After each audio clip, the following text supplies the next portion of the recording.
My name is Erin Larson. I'm a licensed and certified pediatric speech language pathologist, and today the strategy I want to talk about is wait time, pausing, giving your child enough time to process what we've asked of them or what we're expecting in order for them to give that response that we want. So this is a strategy as if you're seeing an SLP, they probably have mentioned to you. So I wanted to go over it, give a few examples of why we do this. So the reason why we want to give wait time, pause after we ask a question or pause after we are trying to get them to take a turn, is because children don't process as fast as we do. Think about if someone were to say, hi, how are you? Immediately without thinking, you would say, good, how are you? Or if they're asking you to, oh, can you please pass the salt? Well, you're gonna pass it within like a millisecond, right? You're gonna do it quicker.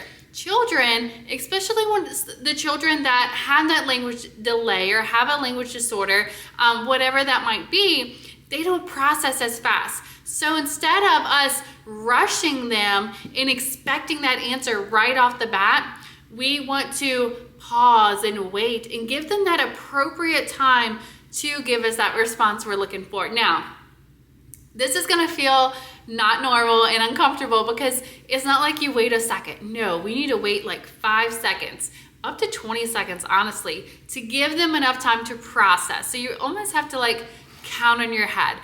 So for example, say you are working at the word level and we're using some of those verbal routines, those common phrases, and maybe we're doing ready, set, go, and we want the child to say go. So we're gonna go, I have my little car right here with this ramp, and we're gonna go ready, set,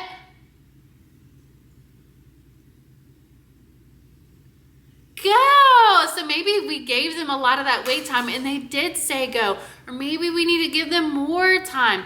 But what I don't wanna see you do, and I know it's common, we've all done it, is you're saying ready, set, go. You gotta say go. Say go. No, because we're placing all of these demands. We're not making it natural either. We wanna give them enough time and we wanna model enough that they know that we are expecting them to say go. So when we say ready, set, you see how I'm kind of leaning forward, like I'm kind of expecting them of something? They're gonna catch on to that. And I have my mouth open like this. It's in the shape of an O, so I'm giving a visual cue too. Now you could even use a gesture cue, ready, set, go. Maybe you've modeled that a bunch. Maybe you've modeled go a bunch with pointing and you're saying to go that way. Whatever that may be.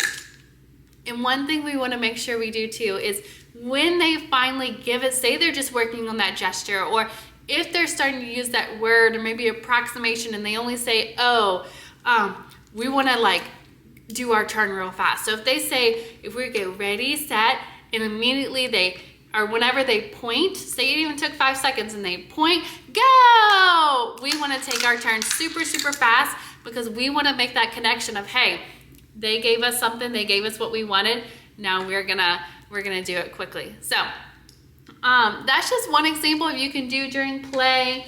Maybe you're playing with a farm set and you're doing a little bit more. They're at a little higher level, so you're giving choices. Do you want the sheep or the cow? Maintain that eye contact, maintain engage while you're waiting for them. Maybe, even do a little something to where you're like waiting. Cow? What cow? And then give them cow. But again, we don't want to just keep going sheep or cow. Sheep or cow. Sheep or cow. Because we're not giving them enough time to process. What we're doing is like rushing them and placing all the demands, and inside they're like, I don't know what to do. When we wait, we're giving them that opportunity to kind of really think about it and to take those risks, because kids with language delays, it is hard, and kids don't want to make mistakes either. So they might be thinking, oh, I'm going to say this or I'm going to do this, but I don't know if that's right. We want to give them that comfortable space and that natural space in order for them to be language risk takers and to use words like that. So that's some examples of how you can use it in play. Do this in your daily routines when you're asking questions at snack time or meal times or anything like that. Just make sure you're giving enough time for them to respond before you either model or do that next thing. So I hope that was helpful. Please leave a comment if you have questions about this, if you have questions about your child and how to incorporate this.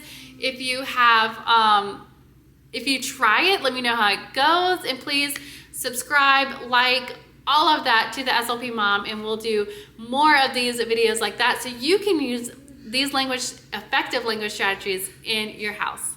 All right, thanks guys.